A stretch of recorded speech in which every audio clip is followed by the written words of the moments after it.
În 18 aprilie 1930 s-a produs cea mai mare tragedie din perioada interbelică din România. 118 oameni au ars de vii, domnule Danciu, într-o bisericuță mică de lemn, am notat datele, în satul Costești din județul Argeș, care avea bisericuța în interior 24 de metri pătrați, cu o ușă de intrare de 60 de centimetri lățime, care se deschidea către interior. În Vinerea Mare, în Vinerea Neagră, anul 1930, era și criză economică, s-au adunat tot satul și pentru că nu aveau loc oamenii toți să intre în bisericuță, toți sătenii și-au trimis copiii să intre ei în bisericuță. S-au înghesuit acolo 130 de oameni. A fost preotul, oameni maturi, au fost cantorii și învățătorul din sat și încă vreo 2-3. În rest, toți au fost copii și tineri între 8 și 18 ani. Din cauza unei lumânări s-a aprins o coroană pusă pe peretele din lemn al acestei bisericuțe din lemn și cu spațiu mic și a luat foc. S-a declanșat panica, ușa deschizându-se spre interior, toți împingeau să iasă, evident că au blocat ușa. Între timp focul s-a extins pe turlă, turla s-a prăbușit, au murit toți. Au reușit să iasă doar câțiva, restul au murit toți.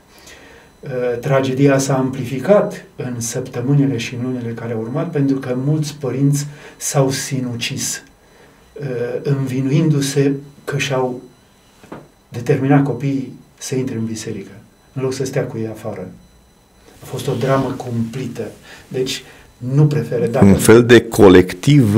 Da, cumplit a fost. Da, a fost cumplit, domnule Dan, și a fost o tragedie cumplită. Dacă vreți să vedeți ce au trăit românii și ce au simțit într-o biserică, din lemn și spații mici, vă rog să mergeți la Muzeul Etnografic al Transilvaniei de pe Hoia, pentru că acolo sunt câteva biserici din lemn cu spații mici. Cea mai mare este cea adusă din Sălaj, despre care tradiția spune că inclusiv Horea a participat la cioplirea ei. Să ne ierte Dumnezeu și mai ales pe mine să mă ierte că mi-am permis să zic că Dumnezeu nu preferă lemnul și spațiu, că l-a preferat sute de ani în istoria românească.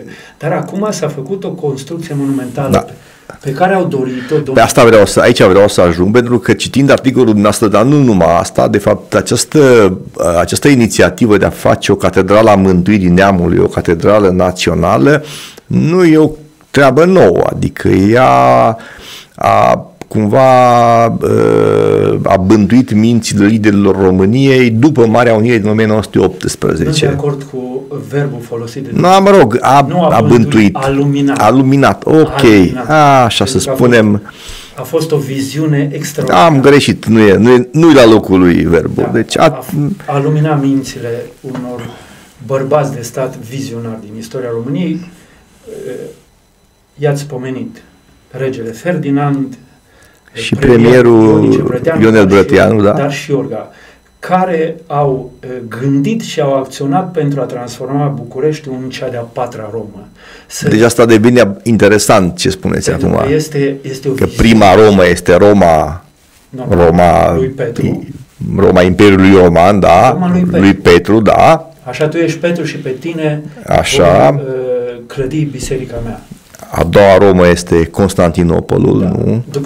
După căderea Imperiului Roman de răsărit, da, ocupat de otomani, da. A treia Romă devine Rusia chieveană și aici intrăm într-o discuție iarăși de ruși și ucrainieni complicată. Da, complicată, dar n-au legătură. Nu. Aici ucrainieni doar că erau soldați în armata țaristă.